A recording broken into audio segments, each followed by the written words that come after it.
What if the galaxy's joke became its hero? Dive into a tale where a solitary human guard, brimming with sharp wit, is all that stands between chaos and salvation. Explore a universe where every shadow holds a threat and every laugh conceals a lethal punchline. Ready for an epic ride that blends daring heroics with snarky comebacks? Stay till the unexpected end, where unity is born from the ashes of war. And trust me, this one's worth every twist. Join us for a story that proves sometimes the biggest surprises come from the smallest packages. The grand hall of the Slithglarian embassy gleamed with an opulent mix of alien metals and shimmering liquids that seemed to pulse with life. Gerald Newton stood at attention, his dark eyes scanning the room. His simple black uniform was stark contrast to his environment, making him feel like a fly in a diamond mine. It's crazy how aliens think shiny means secure, he thought. A tall, serpentine figure approached him, its scales reflecting 1,000 colors with every movement. This was Retvila Weaver, the youngest diplomat of the Slithglarian family. "Human," she hissed, the title dripping with disdain. "You are Gerald Newton, our new guard?" "Yes, ma'am," Gerald replied, trying to suppress his irritation. It was always the same with these aliens. They looked down on humans like they were barely above insects. His internal monologue quipped, "If only they knew what these insects could do." Redvilla's eyes narrowed, focusing on his face. "You seem different from what I expected." "You'll find that humans often exceed expectations," Gerald said with a wry smile. Mentally, he added, "If those expectations are rock bottom, keep your primitive weapons ready and do as you're told," she said, already turning away. Gerald's eyes flicked to the corners of the room. Alien tech was fascinating, but he knew it better than most of these Slithglians did. He had seen it in action during his time with the Earth Defense Force. Silent alarms, motion sensors, plasma barriers. All impressive but exploitable in the right hands. "Maintaining appearances," he muttered under his breath and sighed. Just a few days of babysitting thoughtlessly cruel aliens. What could go wrong? The banquet began. High-ranking aliens mingled, indulging in what appeared to be a feast fit for interstellar royalty. Gerald stood against a wall, seemingly uninterested, but his mind cataloged every guest, every potential threat. Midway through an overly colorful speech by Lord Zargath, the head of the Slithglarian family, Gerald noticed a shadow move in a way it shouldn't have. The shadow seemed to dissolve at once into a group of sinister figures who approached the podium. "Well, here we go," he muttered. Pulling his sidearm, he stepped forward, the clamor of alien voices immediately filling the air as if synchronized to express shock. 3 assailants had jumped onto the stage, blasters pointed at Lord Zargath. Gerald's voice cut through the chaos. "You're really going to make me do this? I just wanted a quiet day." He fired once, twice, thrice, his movements precise. Each shot found its mark, dropping the attackers one by one before they could pull their triggers. The room went deathly silent. Aliens of various species stared at the human in shock and horror. To them, it was as though a mouse had just taken down a lion. Revilla's eyes were wide, her voice a whisper of shock. "What? How did you?" Gerald shrugged, holstering his weapon. "Just another day at the office." Chaos erupted anew as security rushed in. Not that they were needed anymore. Alien technology buzzed to life, scanning the fallen assassins for any residual threats. Revilla approached Gerald, her curiosity barely masked by her fear. "What are you?" He chuckled darkly. "Human, just human." She stared at him as if evaluating a different species altogether. "You saved us. Why?" With a dark glint in his eyes, Gerald responded, "Not every species forgets how to kill just because they look weak." As he walked away, he could feel the eyes of every guest in the room on his back, whispers flying faster than interstellar travel. All he wanted was a peaceful assignment, but it seemed like the universe had other plans. He couldn't help but smirk as he thought, "Guess I'll have to start counting bodies." Walking through the grand hall, past towering columns and bewildered aliens, Gerald made a decision. He'd have to stay on his toes and snack on some of that alien cuisine. Those glowing blue berries looked interesting. One thing was clear. The Slithglarians had learned a valuable lesson today. Never underestimate a human, especially one just trying to get through the day without causing a scene. The dining hall was buzzing with activity as the Slithglarian family and their guests debated fervently. The recent assassination attempt had cast a shadow over the grandiose celebration. Glistening scales reflected the colorful lights, creating an almost hypnotic display. Amid the chaos, Gerald stood silently, leaning against a pillar with a bored expression. Revela Weaver approached him cautiously, her serpentine eyes studying him with a mix of apprehension and curiosity. "Your actions last night were unexpected," she said, her voice a careful whisper. "I aim to misbehave," Gerald replied with a smirk. Internally, he added, "Better to be dangerously underestimated than predictably weak." Redvela's gaze was hard to interpret. "Why do humans always hide behind such bravado?" she asked, her tone implying genuine curiosity rather than insult. "Bravado keeps enemies guessing," Gerald said, folding his arms. "Also, it's fun." Lord Zargath, the patriarch, joined them with an imperious stride.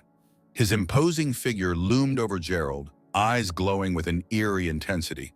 "Guard Newton, commendable marksmanship. However, do not mistake our gratitude for acceptance. You remain a tool, nothing more." Gerald gave a lazy salute. "Understood, Lord Zargath. After all, a hammer doesn't need approval to hit a nail." Zargath's eyes narrowed, but he let the remark slide, turning to Retvela. "Continue to oversee this human and ensure he doesn't overstep his bounds." After Zargath stormed off, Retvela sighed. "Do you ever tire of being underestimated?" Gerald tilted his head. "I think the phrase underestimate at your own peril fits here." She led him to a quieter corner of the great hall, away from prying eyes and ears. "You speak in riddles," she said, "and yet you act with precision. Who are you really?" He flashed her a grin. "I'm the guy who keeps your pretty scales intact." "Why do you help us?" she pressed. "Because my job asked nicely," Gerald said. He paused, then added, "And because sometimes seeing the shock on alien faces when they realize humans aren't so weak is satisfying." Her eyes lingered on him, curiosity mixed with a touch of admiration. "Your planet must be fascinating." Gerald chuckled darkly. "Earth is a mess, but it's our mess. You'd love it or hate it, depends on your appetite for madness." Further down the hall, the sound of metallic footsteps rang out. Another squad of Slithglarian guards marched by, their armor clanking in rhythm. Gerald took mental notes of their formations, weaknesses, and potential escape routes. "If this place goes south again, I need a plan. Always a plan." A sudden commotion drew his attention. The Slithglarian guards had formed a circle around a small, quivering figure. Gerald's muscles tensed instinctively. Retvela touched his arm. "It's just a thief, a petty vagrant." He shrugged off her hand, walking over to the scene. A pitiful alien, resembling a cross between a jellyfish and a chihuahua, pleaded in its high-pitched voice, "Please, I needed food for my family." The lead guard aimed his plasma rifle at the creature. "Thievery is a punishable offense." Gerald stepped in, placing himself between the guard and the thief. "Let's not execute people for stealing bread, or whatever passes for bread here." The guard snarled. "This is none of your concern, human." Drawing his own weapon, Gerald's eyes hardened. "Make it my concern." The standoff was tense. Finally, the guard lowered his rifle but spat. "Your mercy will cost us." Gerald leaned in, whispering darkly, "Mercy costs nothing. Remember that." As the guards dispersed, Retvela approached again, awe etched across her face. "You saved it?" He shrugged. "Sometimes the smallest actions echo the loudest." She watched the tiny alien scurry away, then fixed her gaze on him. "Perhaps there's more to humans than we first believed." Gerald allowed himself a small, cryptic smile. "There always is." He knew that, by saving the thief, he had sown seeds of doubt among the Slithglians. It's the little ripples that cause the biggest waves. As he followed Retvela back to the main hall, he couldn't shake the feeling that today's events were just the beginning. The universe had a way of challenging his desire for peace, and he, in turn, had a way of meeting those challenges head-on, with a smirk and a loaded weapon. Gerald prowled the corridors of the Slithglarian embassy, his senses on high alert. Every shadow seemed like a potential threat, every whisper a cauldron of schemes. Serving as an honor guard had quickly turned into a game of survival, and in this game, no one expected the human to play so well. He found Retvela in the library, an elegant chamber lined with floating holoscrolls. She was reviewing reports, her brow furrowed in concentration. Busy catching up on bedtime stories? He quipped, leaning against the doorframe. She looked up, a faint smile crossing her face. We have received intel. Zyxan Hrothgar's forces are planning another attack. Gerald raised an eyebrow. That guy's persistent. Makes my job more interesting. Redvilla handed him a holopad, the glowing data reflecting in her eyes. Here, this outlines their known tactics. As he skimmed the information, he let out a low whistle. They've got some nasty surprises, but surprises are a two-way street.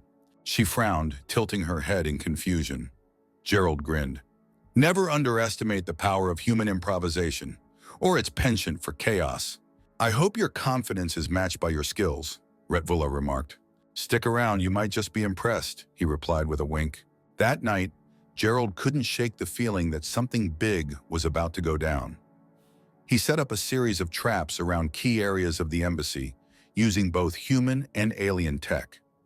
The duality of his methods amused him, a deadly symphony of art and science, orchestrated by a human composer. He took a moment to admire the glow of the city outside. Alien architecture mingled with human elements, creating an otherworldly skyline. Peaceful, at least until the next explosion rocked these streets. It wasn't home, but it had its own chaotic charm. Suddenly, his comm unit buzzed. Guard Newton, report to the command center immediately. Redvilla's voice sounded urgent. As he made his way there, Gerald thought, this better not be another false alarm. Inside, the air was thick with tension. Various holographic displays showed activity around the perimeter. Zyxan Hrothgar's forces were closing in, their movements precise and methodical. Redvilla stood near a console, coordinating the defense with surgical precision. Looks like we're having guests over, Gerald said, drawing his weapon. I didn't even bake a cake. Redvilla gave him a sharp look. This is not the time for jokes, Gerald. On the contrary, humor helps me focus. Now what's the plan? She pointed to the displays. We've fortified the main hall, but their numbers are overwhelming. We need a way to level the playing field. Gerald's mind raced, piecing together disparate elements into a coherent strategy. What's our fallback? He asked, scanning the layouts. There's an emergency bunker 2 levels down, she replied. Perfect, he said, a dark gleam in his eye. Let's give them a warm welcome upstairs, then vanish and let them chase shadows. Redvilla looked skeptical but nodded. Lead the way. Minutes felt like hours as they prepared. The air buzzed with anticipation and the subtle hum of alien tech. Gerald moved with a calm determination, setting his traps with ruthless efficiency, improvised explosives, hijacked security drones, and decoy holograms, all in place to create chaos. As the first wave of attackers breached the outer defenses, Gerald was there to greet them. He fired his weapon with practiced ease, every shot a testament to human precision. Welcome to the party, boys, he said softly.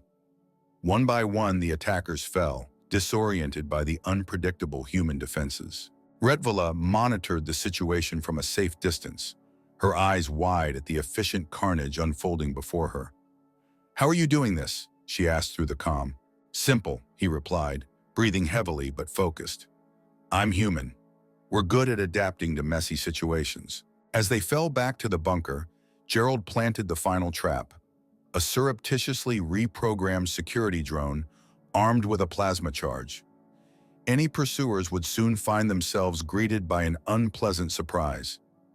They sealed the door behind them, the hum of the bunker's power systems a reassuring background noise.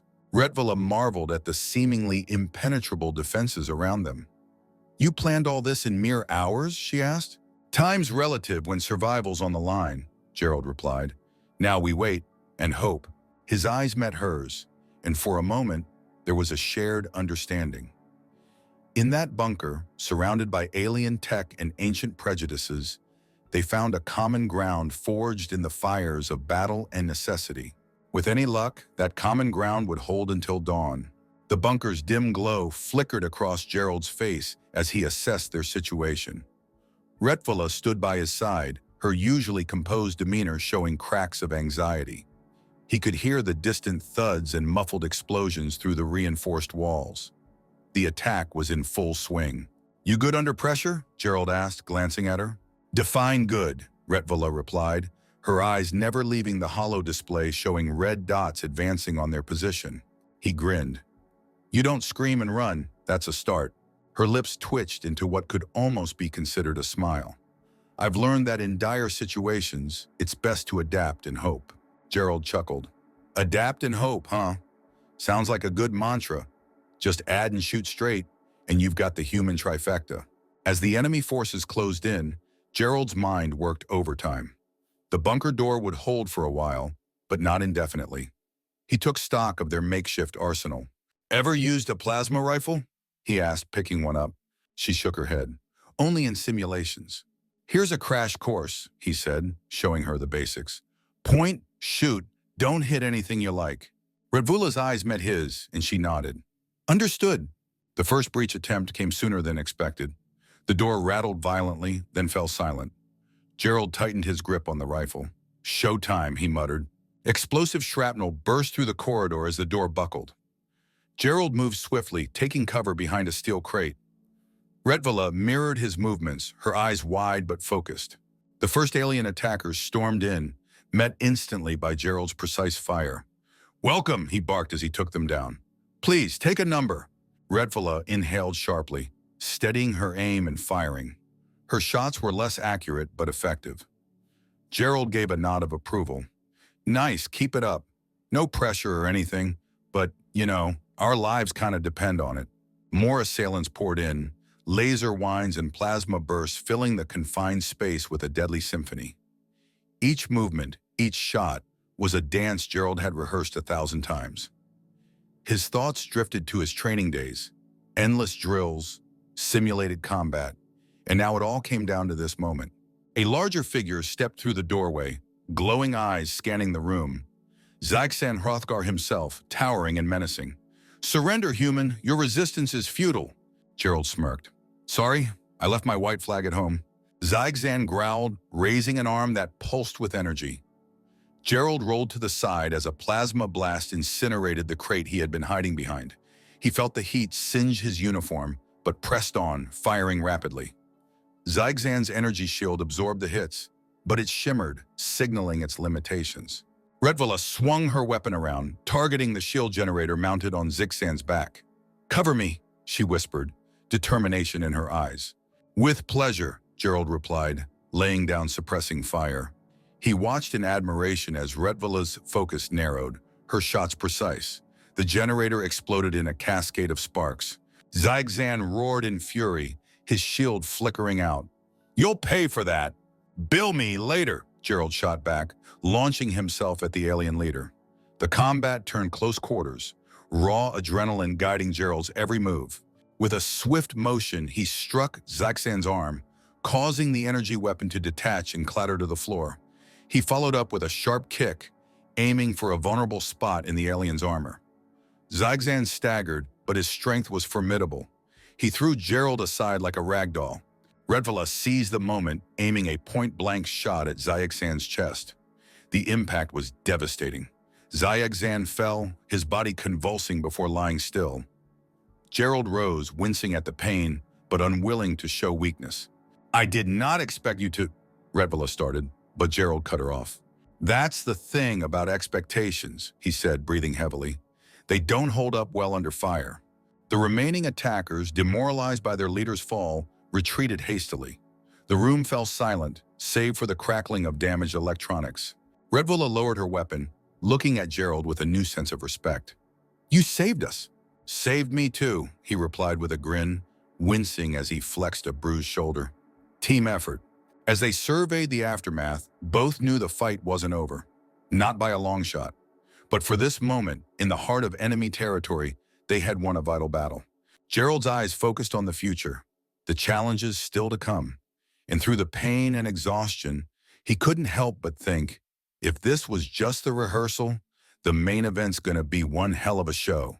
Gerald stood among the ruins of the battle-scarred bunker, the acrid smell of burnt circuitry and scorched metal filling the air.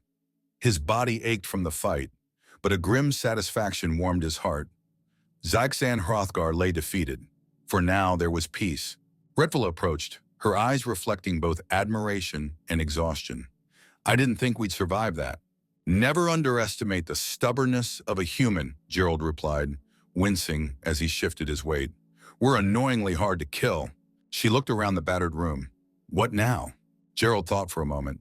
We regroup, assess the extent of the damage, and get ready for the next wave.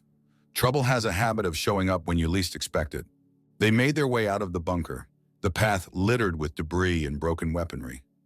The Slithglarian forces were already at work, securing the perimeter and tending to the wounded. Gerald admired their resilience. Lord Zargath approached them, his usual stern expression cracked by a fleeting look of gratitude. You have done well, Gerald Newton. Your actions have saved us all. Gerald nodded but said nothing. It was odd getting praise from someone who'd barely tolerated him before. Actions speak louder than words, he thought. We owe you a debt, Zargath continued. What will you do now? Gerald glanced at Retvila. Stick around, maybe. Help rebuild. Besides, I've grown fond of this place and its colorful inhabitants. Retvila's eyes softened. We could use someone like you. Glad to be of service, he said, his tone genuine. Days turned into weeks as Gerald immersed himself in the task of rebuilding. He found unexpected pleasure in working alongside the Slithglarian workers, sharing both labor and stories. Despite the hardships, a sense of camaraderie grew. One evening, as the alien sun set, casting an ethereal glow over the landscape, Gerald and Retvila sat on a makeshift bench. The silence was comfortable, born of shared experiences and mutual respect. Will you ever go back to Earth? She asked, breaking the silence. Gerald looked out at the horizon, the brilliant hues reminding him of distant sunsets on Earth. Maybe someday, but for now, there's work to be done here. She nodded, understanding. You've changed, you know. When you first arrived, you were different, he chuckled. War has a way of changing people, makes you see what's important. Right now, this place is important. Retvila smiled, a rare, genuine expression. Perhaps in time, our species will learn to truly appreciate one another. Hope so, Gerald said. If nothing else, it makes for interesting dinner conversations. As they sat together, the world seemed smaller, united in its struggle and recovery. Gerald felt a strange sense of belonging he hadn't expected. Later, Retvila handed him a small, glowing crystal, pulsating with a soft blue light. A token of our gratitude, she said. It's a rare mineral, symbolizing strength and unity. Keep it as a reminder of your time here. Gerald took the crystal, its warmth spreading through his fingers. Thank you, he said, touched by the gesture. I'll treasure it. The days continued to pass, each one marked by progress and healing. Gerald's presence became a cornerstone of the Slithglarian community, his actions bridging the gap between human and alien. In moments of solitude, he often found himself reflecting on the journey. From a simple honor guard assignment to becoming a crucial ally in a battle for survival, life had a funny way of throwing curveballs. As he stood on a hill overlooking the rebuilt embassy, Gerald felt a deep sense of satisfaction. The Slithglarians had not just survived, they were thriving. And in turn, he had found a purpose beyond the battlefield. He turned to Retvila, who now approached with a confident stride. Ready for the next chapter? She smiled. With you by our side, how could we not be? Gerald grinned, the weight of past battles lifting as hope filled its place. Then let's make it a good one, together. In that moment, under the alien sky with its unfamiliar stars, Gerald Newton found a home. Not defined by geography or species, but by shared struggle and newfound unity. And for the first time in a long while, he felt truly at peace.